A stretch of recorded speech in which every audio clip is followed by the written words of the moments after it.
The sound wasn't what startled me. It was the silence that followed. A sharp clink of glass hitting ceramic. Then nothing. No gasps, no apologies, no movement. Just silence. I looked down. A splash of amber had bled across the bodice of my white dress, soaking into the delicate lace like a stain that would never wash out. Across the table, the whiskey glass lay sideways in the appetizer tray, half cracked, still vibrating faintly from impact. My brother-in-law, Travis, stood there, face flushed, hands clenched, his eyes burning, not with regret, but with something closer to satisfaction. I didn't say a word. I didn't even blink. I just sat there, holding the same wine glass I'd raised a few seconds earlier in a toast to our future. Around us, the clatter of silverware faded. The waiter had stopped mid-step. Dylan's hand was still on the base of his cocktail. My mother-in-law's lips parted slightly, but no sound came out. Travis turned, muttered something under his breath, and stormed off into the night. It was supposed to be a celebration, the final note to a day I'd dreamed of since I was a teenager. A soft-lit dinner, laughter echoing across the table, wine and warmth shared between two newly joined families. Instead, it ended with a shattered glass, a stained dress, and a gaping hole of tension no one dared step into. And the worst part wasn't the mess, or the silence, or even the stain. It was the realization that no one followed him. No one said anything. No one stood up and said, "This is not okay." Not even my husband. As I sat there, wine drying on my chest, the weight of that silence felt heavier than the glass ever could. It wrapped around me like a second skin, whispering truths I didn't want to hear. This wasn't just an accident. It was a message, a warning. And deep down, I knew this night would haunt me far longer than the wedding photos ever would. I met Travis the same night Dylan introduced me to his parents. We were still just dating then, 8 months in, giddy and nervous, that stage where you overthink everything from your handshake to your laughter. Dylan assured me it would go great. "My family's chill," he said. "Travis might be a little much, but you'll see he's harmless." We arrived 15 minutes early. Travis showed up nearly an hour late. He walked into the restaurant with no apology, sunglasses still on despite it being nearly 8 p.m., and the faint scent of alcohol trailing behind him like cologne. His shirt was wrinkled, one button undone too many, and he had this smug grin that made me feel instantly small. "So this is the girl who finally tamed my little brother," he said, like I was a dare someone had one. Dylan chuckled. His mom smiled nervously. His dad avoided eye contact altogether. I tried to give Travis the benefit of the doubt. Maybe he had a rough day. Maybe this was just his way of joking.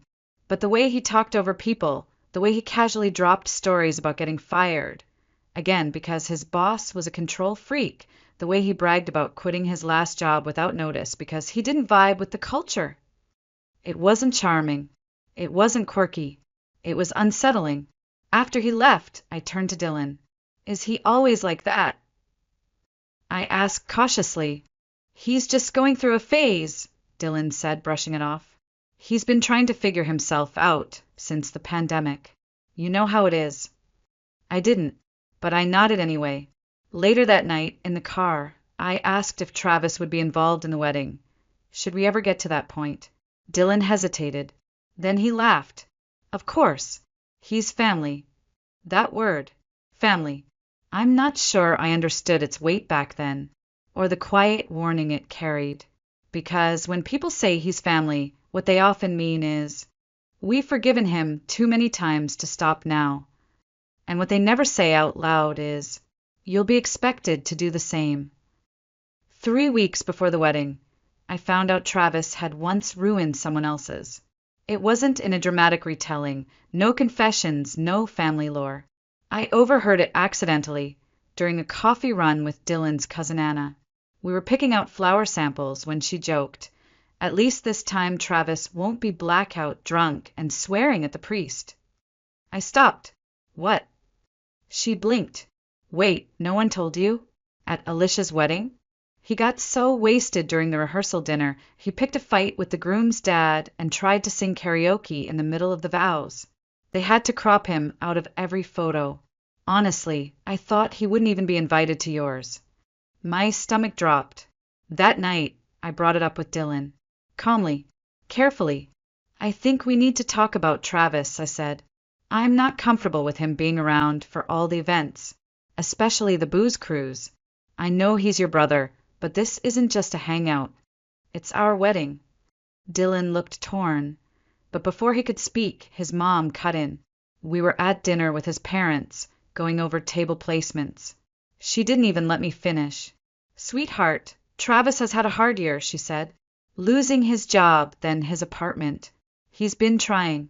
You can't exclude him from family events. That would just make things worse. But it's our wedding, I tried again.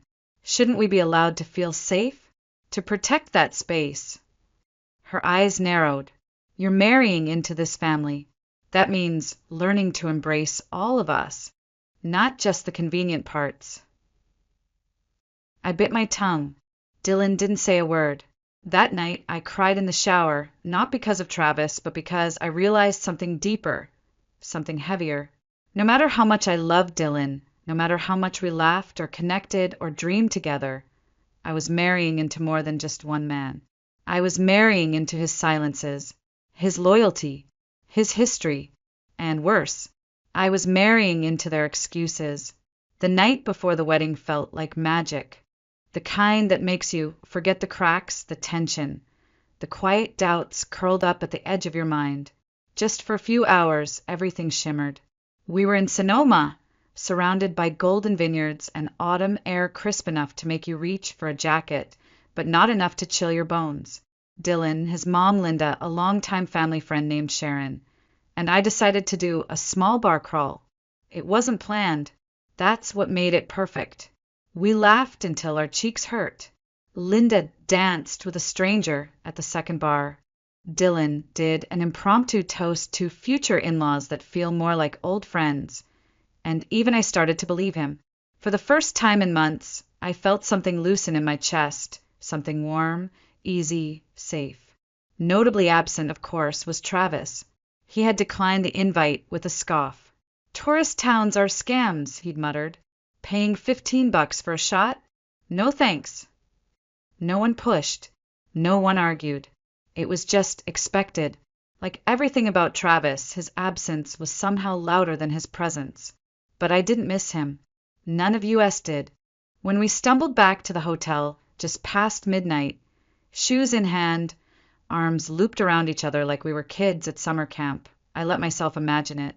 That maybe this family, flawed and complicated, still had space for joy, still had a version of us that didn't require walking on eggshells. I took a photo that night. Linda's lipstick was smudged from laughing too hard, Dylan's tie was around his head, and I was in the middle, beaming.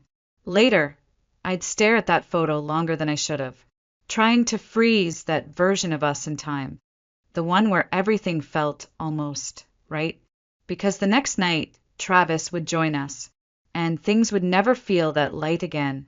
The next evening, the sky turned the color of champagne. Everything was set. The ceremony had gone beautifully. Sunlight filtering through the vines, vows that made even the grumpiest uncle tear up, and Dylan's hand in mine like a promise he meant to keep. We were married. We were finally here. That night, we decided to recreate the magic. Booze Cruise Round 2. Only this time, Travis came along. He showed up late, again, wearing the same wrinkled shirt from 2 days ago and a pair of scuffed boots that didn't match anything. His hair was unbrushed. His breath smelled faintly of cheap beer and something medicinal, but he smiled like he belonged. Dylan, ever the bridge builder, clapped him on the back and said, "Glad you made it, man." I tried to smile too, tried to be gracious, tried to believe that maybe, this wouldn't be a mistake. We boarded the boat. It was smaller than the night before, more intimate. The sun dipped below the hills as glasses clinked and conversations hummed low and happy. But Travis didn't blend. He drank fast, aggressively. His first drink was on Dylan's tab. So was the second, then the third. I leaned over to Dylan. Did he bring any money? I whispered. Dylan looked uncomfortable. Mom gave him some cash, I think. But yeah, he might be charging a bit. The group started slowing down after the second round.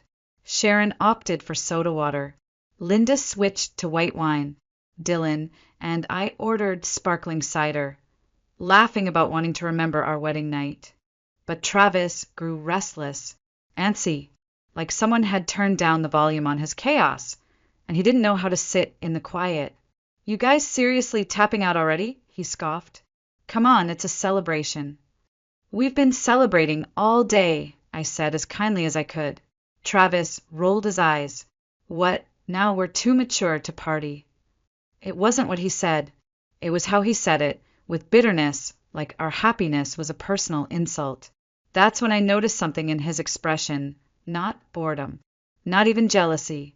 It was resentment, the kind that simmers beneath years of failure and finally finds a target it can punch upward at. Me. And I realized too late that this night wouldn't end in laughter.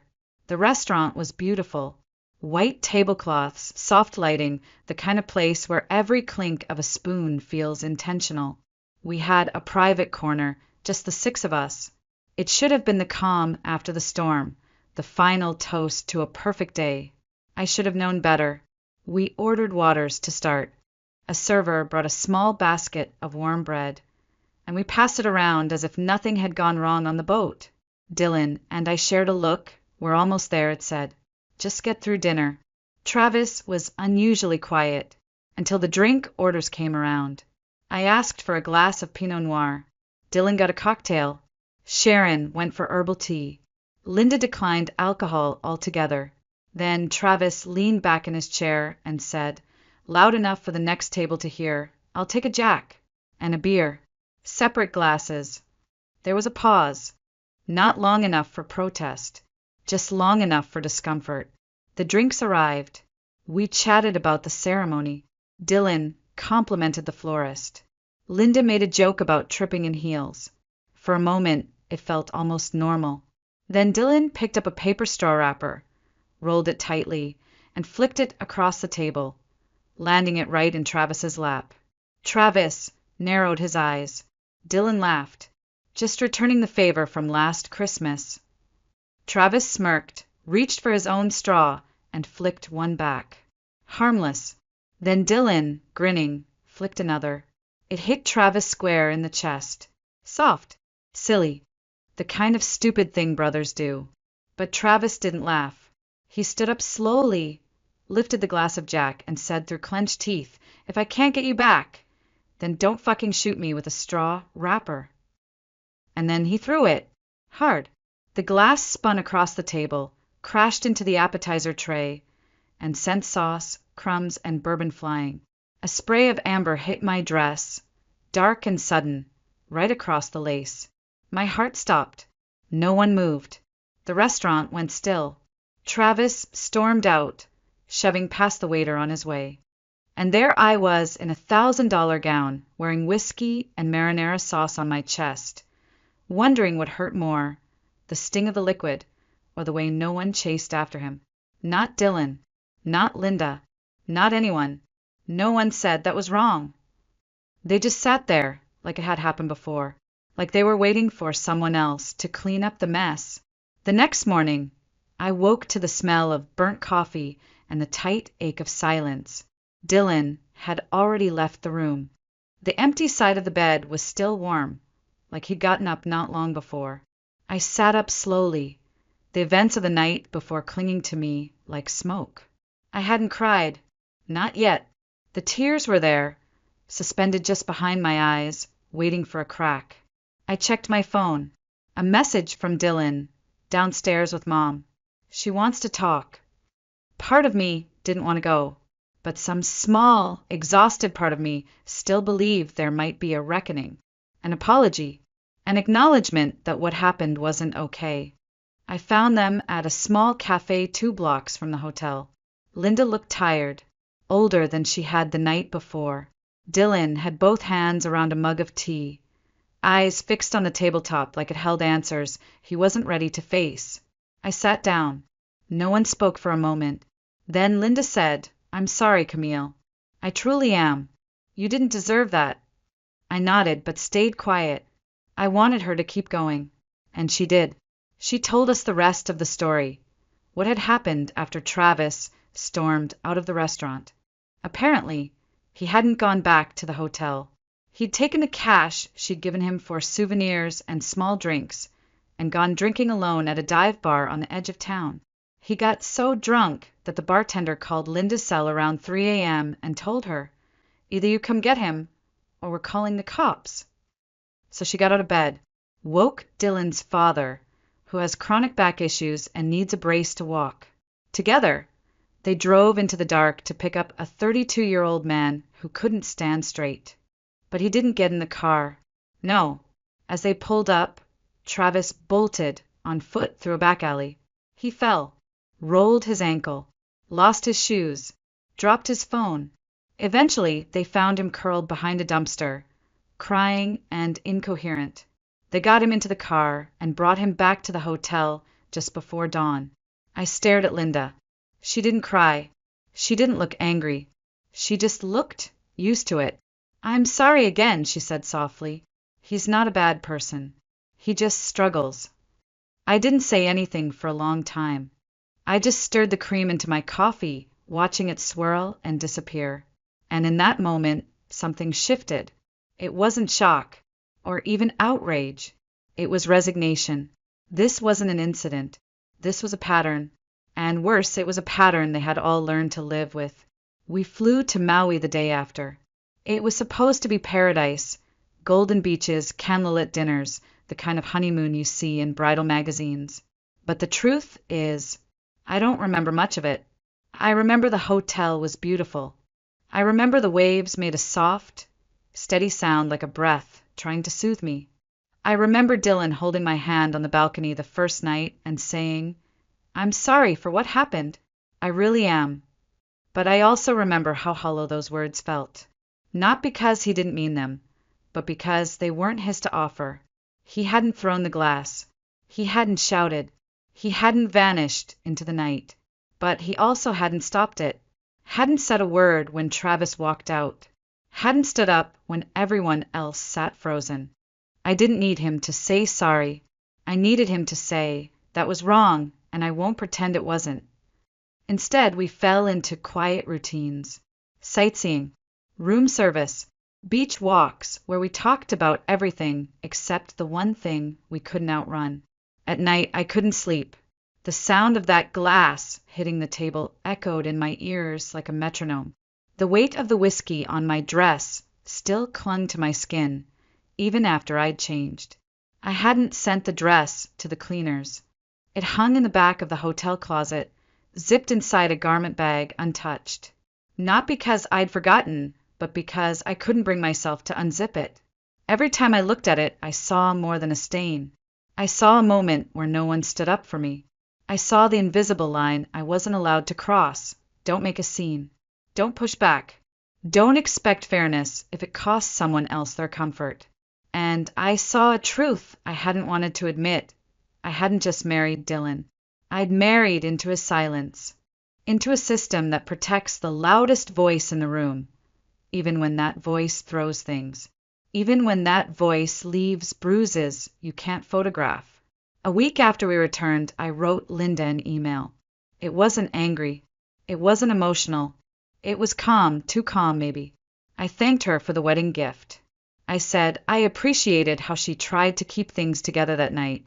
Then I said what I hadn't been able to say in person. I need you to understand how that night felt for me. Not just the glass, or the stain, or the silence, but what it meant to watch everyone stay seated. What it meant to know that no one, not even you, said, "That was wrong." I told her I wasn't looking for drama. I wasn't demanding anything. Just clarity. Just one person to say out loud what I had carried alone for days. She replied the next morning. For lines. "I'm sorry you felt that way. Travis is going through a difficult time. And when you marry someone, you marry into their family. It's not always easy, but it's part of the commitment. I stared at the screen for a long time. I read it twice, 3 times. The apology wasn't really an apology. It was a redirection, a dismissal wrapped in politeness. And that last line, "You marry into their family," it hit me harder than I expected, because what it really meant was, you chose this. So now, stay quiet and accept it. But I didn't choose Travis. I didn't choose his tantrums, his rage, or the trail of broken moments he left behind. I didn't choose to sit at a table and pretend a whiskey-soaked wedding dress was just another accident. I chose Dylan. I chose love. And maybe that choice came with baggage. But I never agreed to carry it in silence. I never replied to Linda's email.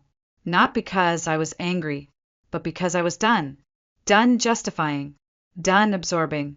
Done playing hostess to other people's chaos. I packed away the dress that afternoon, folded it neatly, stain and all, and placed it in a sealed box in the back of the closet. Not to forget it, but to stop fighting with it. Sometimes I wonder, was I too harsh? Should I have given that family another chance? Or is drawing a line the only way to keep yourself from drowning in someone else's mess? Tell me if it were you. Would you have stayed quiet? Or would you have walked away too?